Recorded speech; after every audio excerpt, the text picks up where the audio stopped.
David Grusch. He had a massive 3-hour interview with Joe Rogan, and Joe's such a good interviewer, knows so much about UFOs. It was really an amazing discussion. He also has another interview from 10 days ago on the ICER network. That's because I believe he's going to San Marino along with Christopher Mellon and I believe Lou Elizondo to try and push the Project Titan to the United Nations. I took detailed notes in this video. I'm going to go through all of the notes in detail. Even if you watched it, I think you'll get something out of this video. So exciting, man. There's just so many breakthroughs going on. Chris Lado, welcome to Lado Files. So here is the first video, International Coalition of UAP Research, that's out of Europe. And basically they are pushing the San Marino Project Titan effort. They will have some sort of request to the UN through San Marino to create a UAP effort, if you will, a global arrow that hopefully actually has human interests, our interests at heart, rather than the machine military industrial complex. So let's get to the notes on this interview. There are going to be some errors. There's a lot of notes, so please bear with me. This is the Grusch ICER conversation. Dave mentions there are double-digit craft numbers and double-digit biologics in various forms. So Mike Herrera said we've captured 2 to 3 is what he said per year. My guess is over 30 years, if you capture 2 to 3 per year, they have about 60 to 90 recoveries. That would be a lot, 60 to 90. Imagine that. So Dave expects the president to announce all this stuff to the world. People keep asking him questions, and he says, look, it's not up to me to announce this information to the world. Some random dude just leaks it, okay? It should be the president. There have been no agreements or active communication from any whistleblowers. He doesn't know from whistleblowers actual agreements or active communications, although he says later on in the Rogan interview that he has secondary information, he says, around the water cooler. It's all secondary, no first-hand information about agreements or active communication. New information from Italy suggests that the 1933 crash was actually, it was a dish-shaped, right? Acorn or bell-shaped craft was originally dish-shaped. So around 10 to 20 feet craft. When it impacted, it squished, which is so interesting. How could it not just destroy or blow up? So he says Pope Pius XII was also involved, and Dave was briefed by intel officers with firsthand knowledge. So he was briefed by intel officers, he says, in this meeting with firsthand knowledge. Interesting. The craft was recovered and sent back to the U.S. by Franklin D. Roosevelt. No bodies were found at the 1933 crash site. It was empty, which is super weird. Towards the end, it was a short one, 20 minutes, Dave speculated that documentation could be found in FDR's secret files.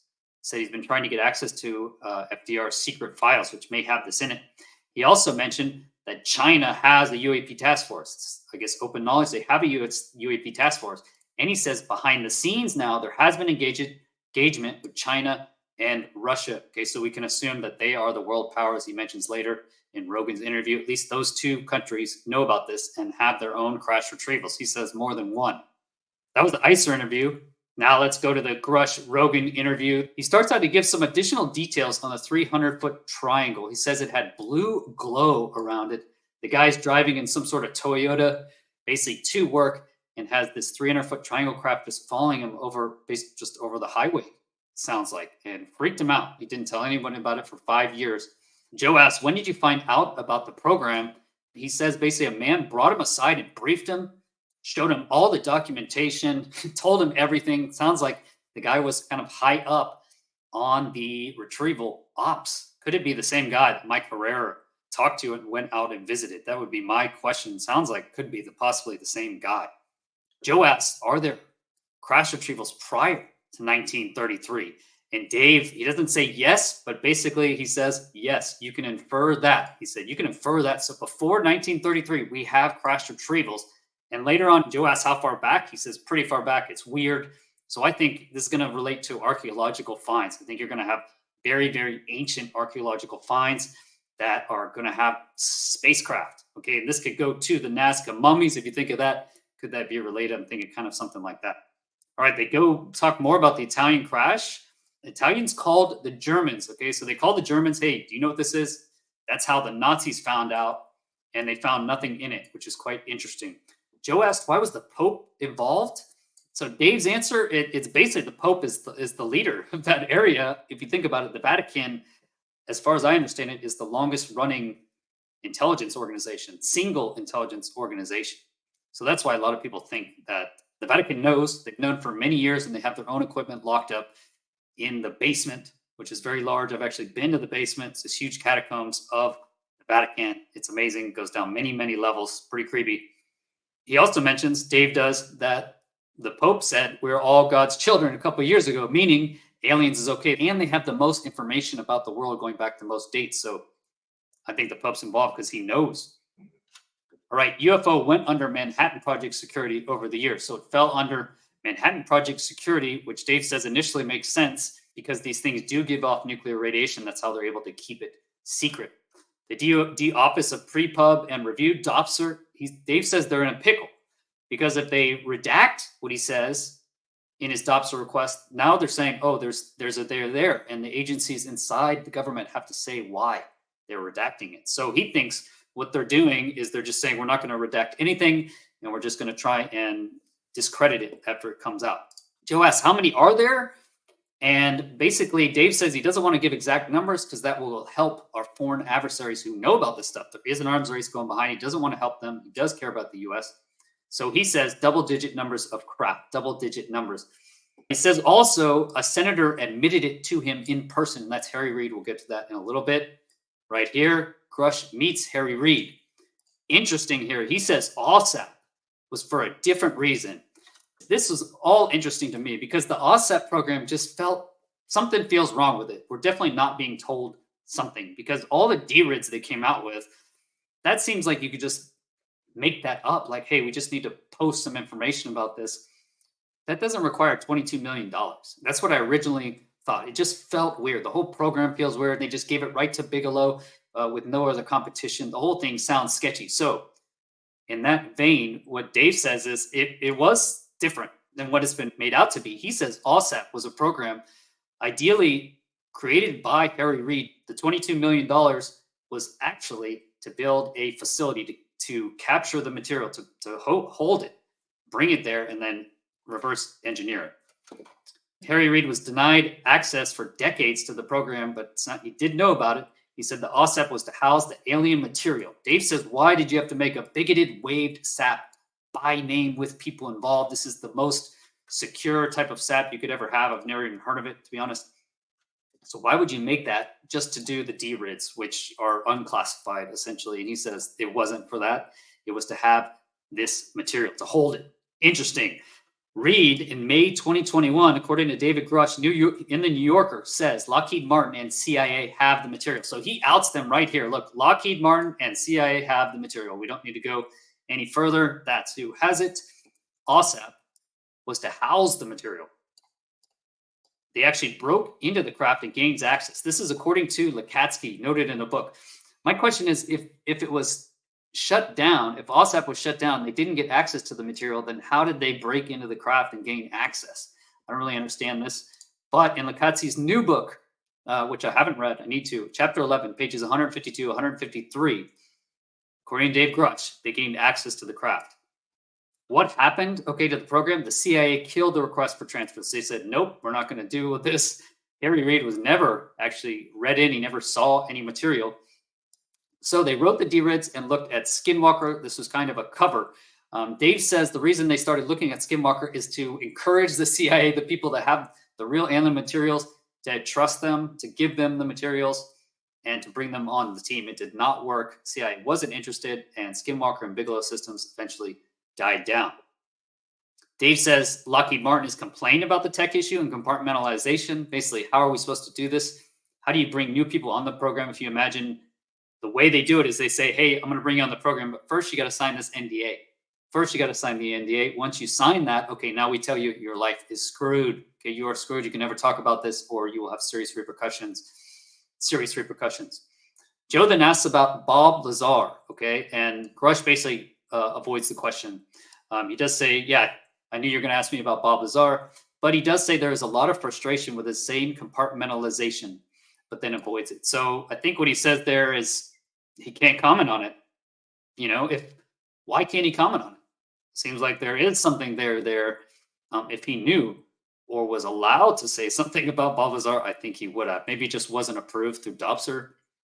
Okay, were there breaches? Joe asked. Did anyone else learn about it? And interesting point here is that he says that yes, this is human intelligence. They stole an account, Intel stole an account from an overseas nation. I'm guessing it's either China or Russia, probably Russia based on our long-term, but could be China. And they knew, the foreign power knew that the US has a UAP crash retrieval program. This is from an Intel assessment from overseas. So very interesting, I thought, this part here, because it shows that we knew that the enemy nations knew about our UAP program. So that means that we know that they know. That was interesting. Higher leadership denied Dave's request for more data. The first guy he called said, yeah, sure, we have the data. And so he was pretty optimistic, surprised there. And then they came back and shut it down. So they shut the program down at the higher ups, of course. And I think that is when, if I remember correctly, this is when he started getting retributions, reprisals against him, when he started asking those type of questions and his name got cycled around. Joe asked which country, and Dave was like, I can't tell you, but you're not going to be surprised. It's one of the main ones. Joe asked, how many do they have? And Dave answered, more than one, but I can't say. It sounded like they had multiple for sure. So they have more than one. Other countries have crash retrievals.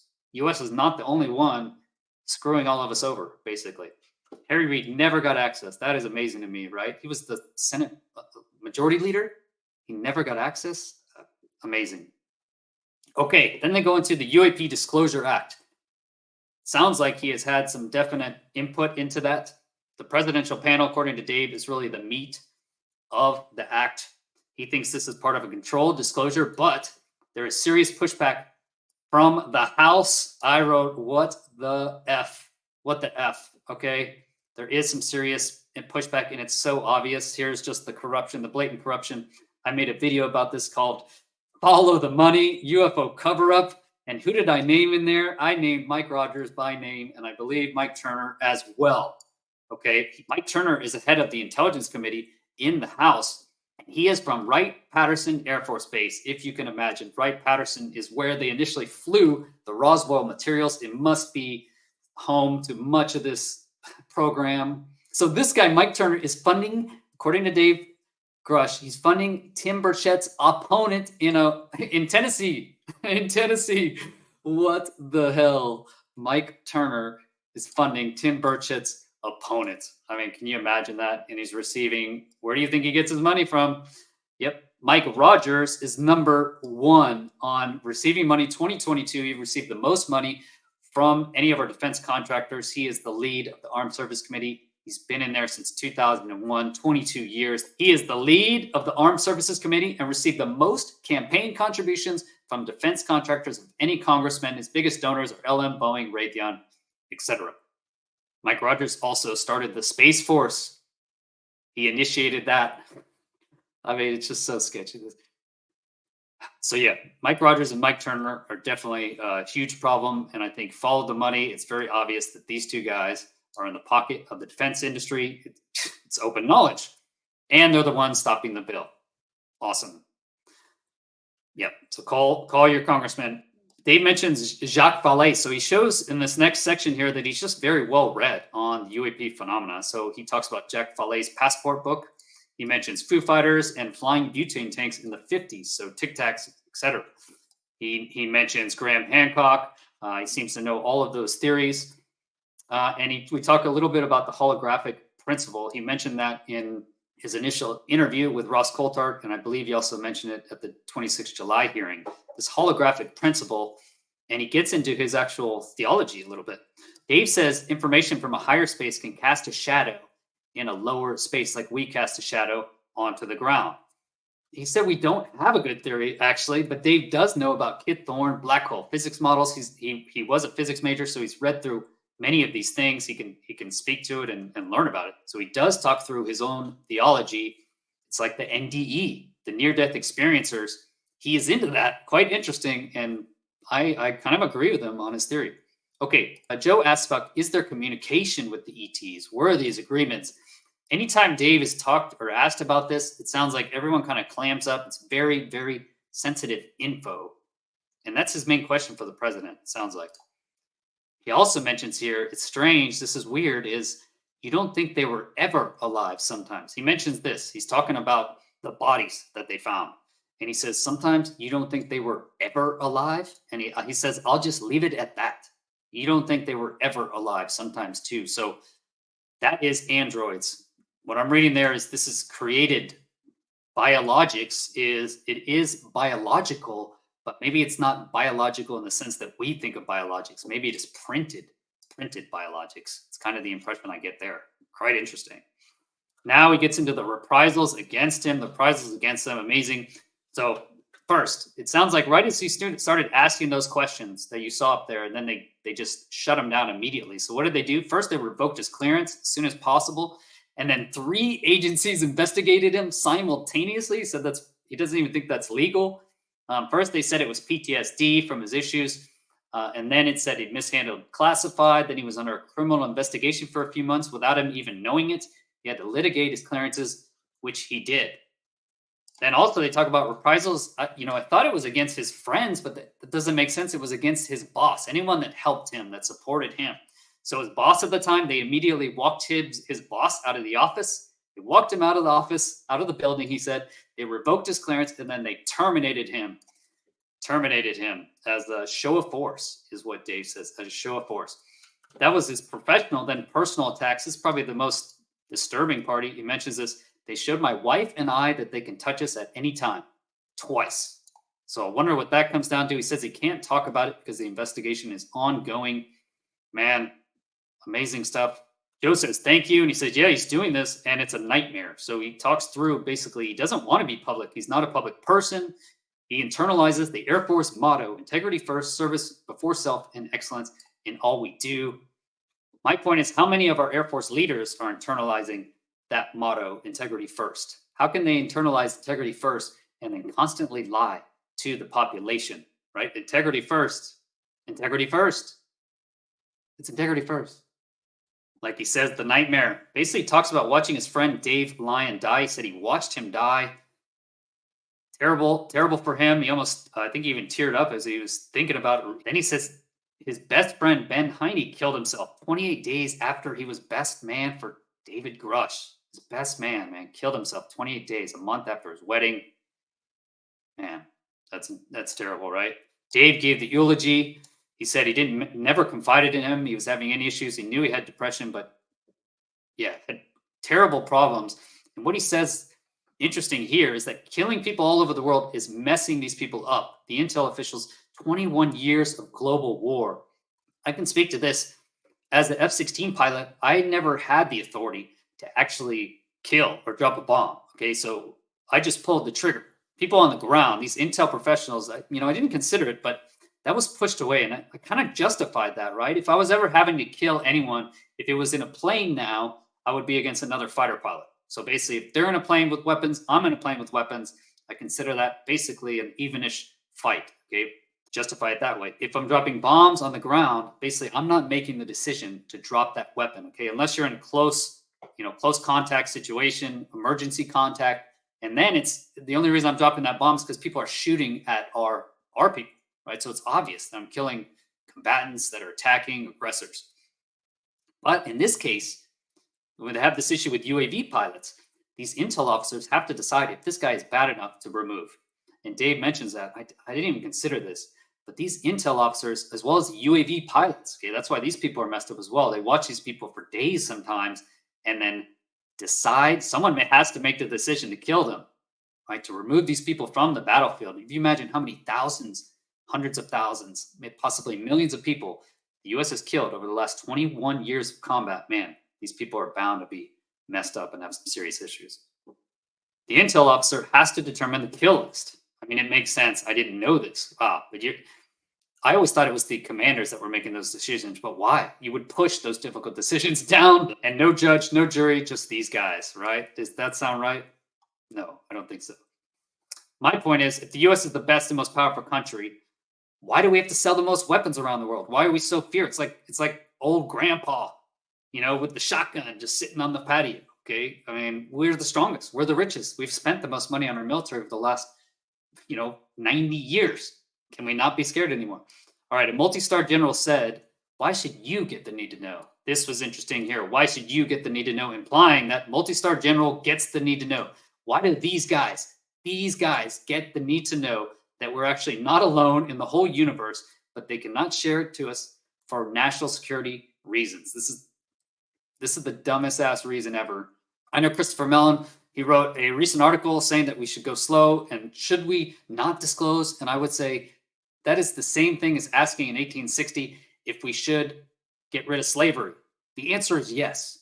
Yes, it is obviously a crime against humanity to keep other humans as slaves, right? I think we can all agree on that now. Never mind that a few hundred years ago, everyone thought it was acceptable, right? Because the nations thought it was acceptable. Now, fast forward just a few hundred years, right? 1860, slavery is still legal in the US. Now, fast forward, and now the question is, should we disclose UAPs, right? Should the government disclose UAPs to the rest of humanity? And the obvious answer is yes, obviously, right? You don't have to think about this. The obvious answer is yes, they should disclose. Why? Because it is a literal crime against humanity to know that information and then keep it secret from everyone else on the planet for your own benefit. That's what they're doing. And it's not that they're just hiding what they have. The crash retrieval program is global, meaning they're going all around the world into other nations and taking what they have. That's the reason it's secret, is because they have a huge advantage by keeping it secret. This is a crime against humanity. It's an obvious crime against humanity, right? I mean, you don't have to think about it again. In a few years, this will be obvious. That's why I've said before, the people that are still defending UAP secrecy, right, inside, they will go down in history as slave owners. You will be the same. History will look at you the same, exactly the same. Or the Nazi prison guards. Yes, they were doing what they were ordered. Same thing. You are doing what you were ordered. They were tortured souls. You are tortured souls. But it doesn't matter. At this point now, you're going to go down in history as a Nazi prison guard or a slave owner. Watch. And the people that come out, people like David Grusch, Mike Herrera, Chris Mellon, Lou Elizondo, all these people are going to be remembered as heroes. They're going to be remembered as heroes. Which side are you going to choose? Okay, Joe asks, why is it kept secret? And at first, Dave goes in, because it gives off nuclear radiation, they were able to hide it under the Nuclear Secrets Act. But he says, really, it's just there's never been a disclosure plan. They never planned to disclose it. No one ever actually decided to disclose it. It is so much easier to just not disclose. Why would you change everything? Think about that. Going back to my slavery example, back in 1860, why did they not want to abolish slavery? Because their whole economy of the South was based on it. The national security of the American South was based on slavery. The national security, right? Why is that? Because your economics is based on slavery. If your economics are based on slavery, your national security is based on your economics, is based on slavery. So that means the national security of the American South was based on slavery. This is why they went to war, went all the way to almost total war. It was a terrible war if you look at the American Civil War. I mean, yeah, as most wars are, all of them, they were terrible. As a terrible war. Why? For national security. That's why they did it, for national security. That's the same thing we're saying now. Christopher Mellon is saying that we should consider it for national security. I agree, we should consider it for national security. But they've been doing that for 90 years and nothing has come out. Nothing has come out. Joe asked in this interview, would this come out if you didn't say anything? And David Grusch says, no, he doesn't think so. And again, what's going to happen? Look at how we had to abolish slavery in the US. You can say it's state rights and everything, but it was about slavery. So he said there was never been a disclosure plan, and he gives a pretty interesting informal discussion. So from a relatively recent president, the gatekeepers had a discussion, had an informal meeting. Should they disclose to the current president, right? Well, they said no, ultimately, because many corporations would sue the government. Not just corporations, right? They're worried about Lockheed Martin, Boeing, Raytheon, those companies. But I think the real truth is many people would sue the government. How many hundreds and thousands of people over the past 90 years have been totally screwed by this organization? Totally screwed. A lot. I would say a lot. And the corporations. They think people would sue the government. And what do I really think? Why do I really think they're not sharing it? Because it will be a huge blow to the governments of the world. If the governments are lying, and it looks It seems to be very obvious at this point that they have been lying for the past 90 years. So if they have been lying, that is a long time, 90 years to be lying about this, the secret of alien life all around us, right? They've been lying about that. Then what else have they been lying about? What else have they been lying about? I mean, JFK, we still haven't gotten the secret of JFK. It came out yesterday. New analysis showed there is a second angle. The single bullet was impossible. There was a second shooter, obviously. And what does that mean? That means JFK was a conspiracy. Surprise! As we've said, Oswald's come up on all of the CIA documents. He was an actual asset for the CIA. There was a second shooter. All of that is true. And now we just have to find out, was the UFO memo true? Jesse Michaels asked in his last interview, can anyone verify the authenticity of the JFK memo to the CIA 10 days before he died, asking for the UFO files? Can anyone verify that? That could be the final straw on why they killed JFK. And why can't we still find out? Everyone's been dead since then. So the only reason they haven't released the JFK files is because they are protecting the institution.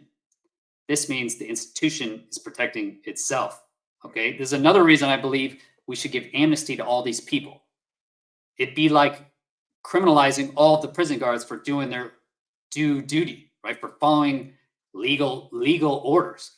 But now that we know it's illegal and the information has gotten out, there's no justification. As Joe says, it is inexcusable that the government keeps this from us. Inexcusable.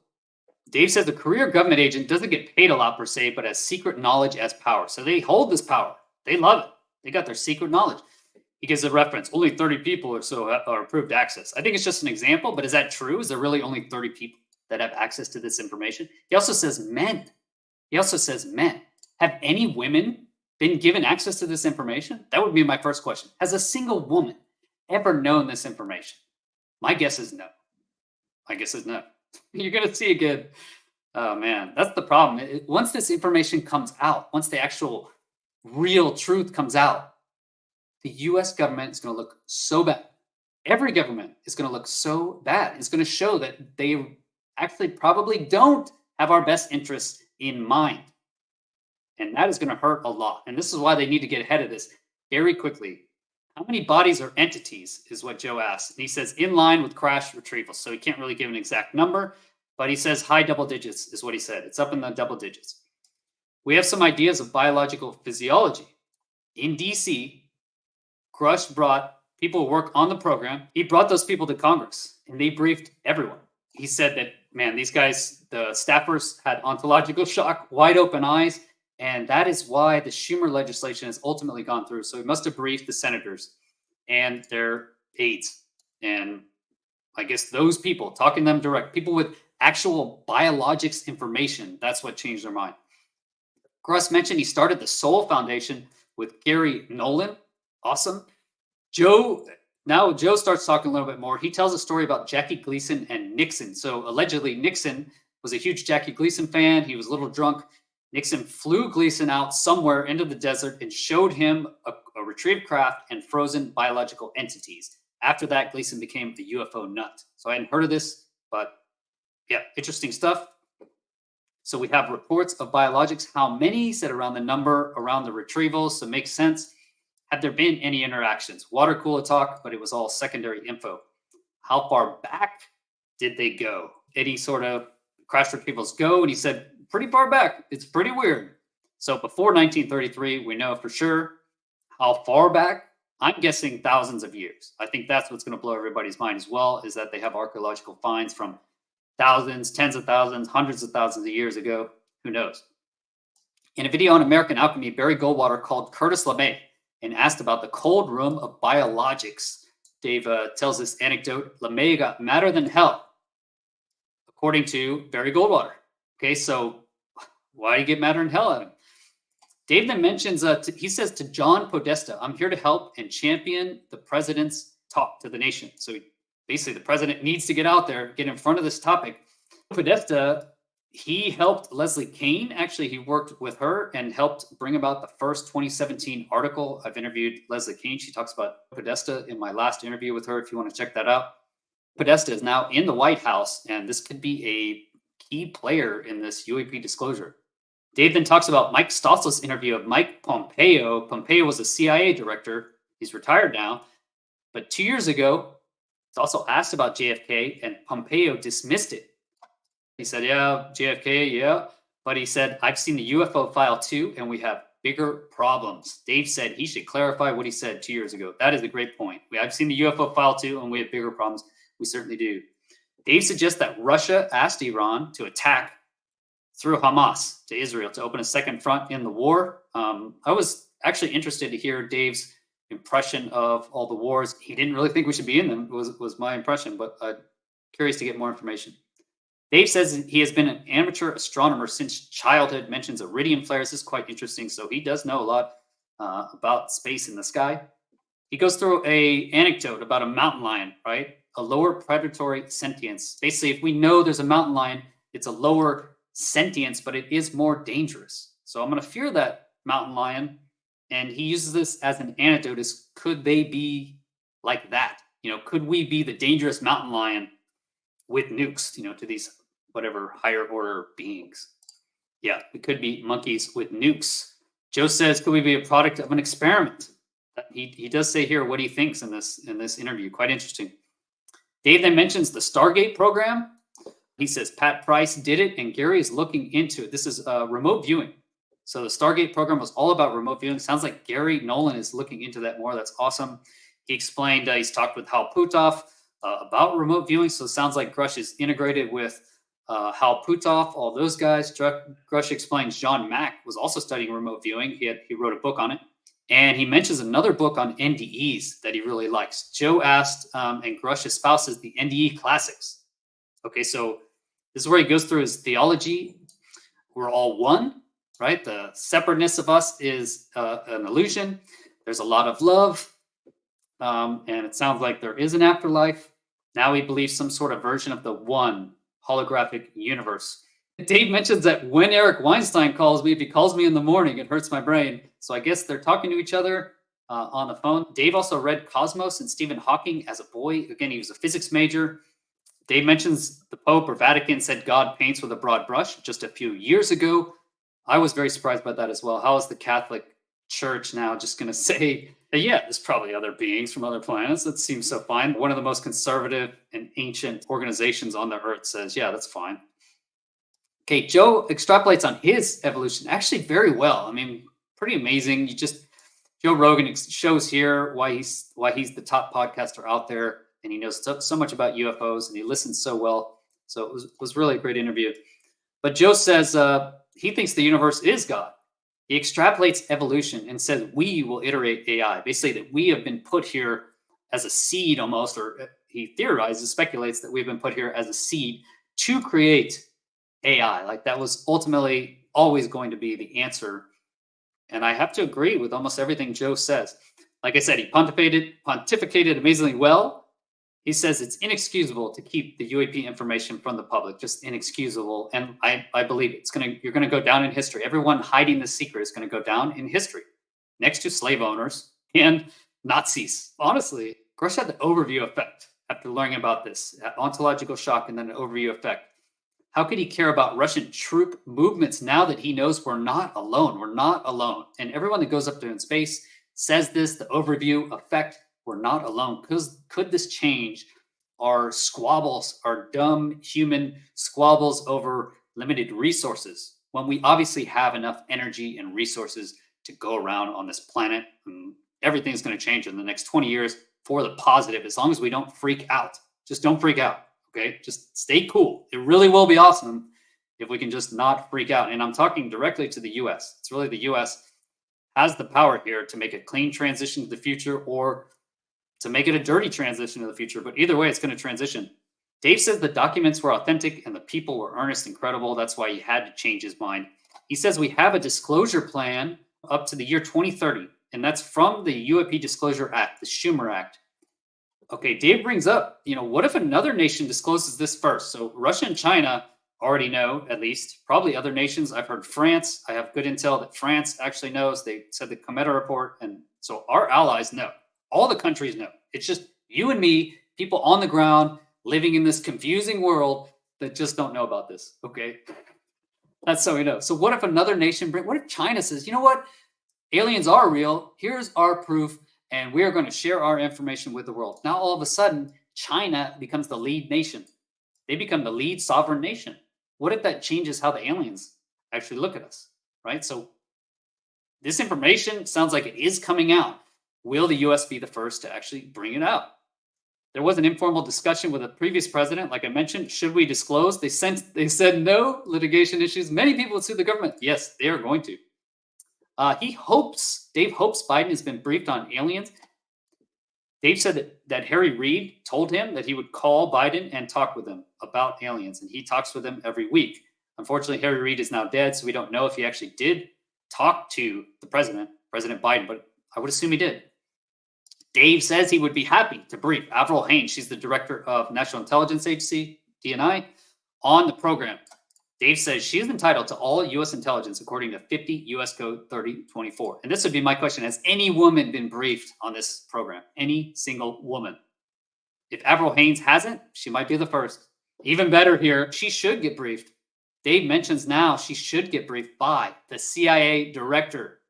The CIA director right there. I mean, CIA is so...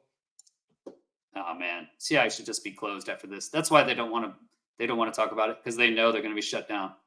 And some other agencies. We should also shut down the other agencies.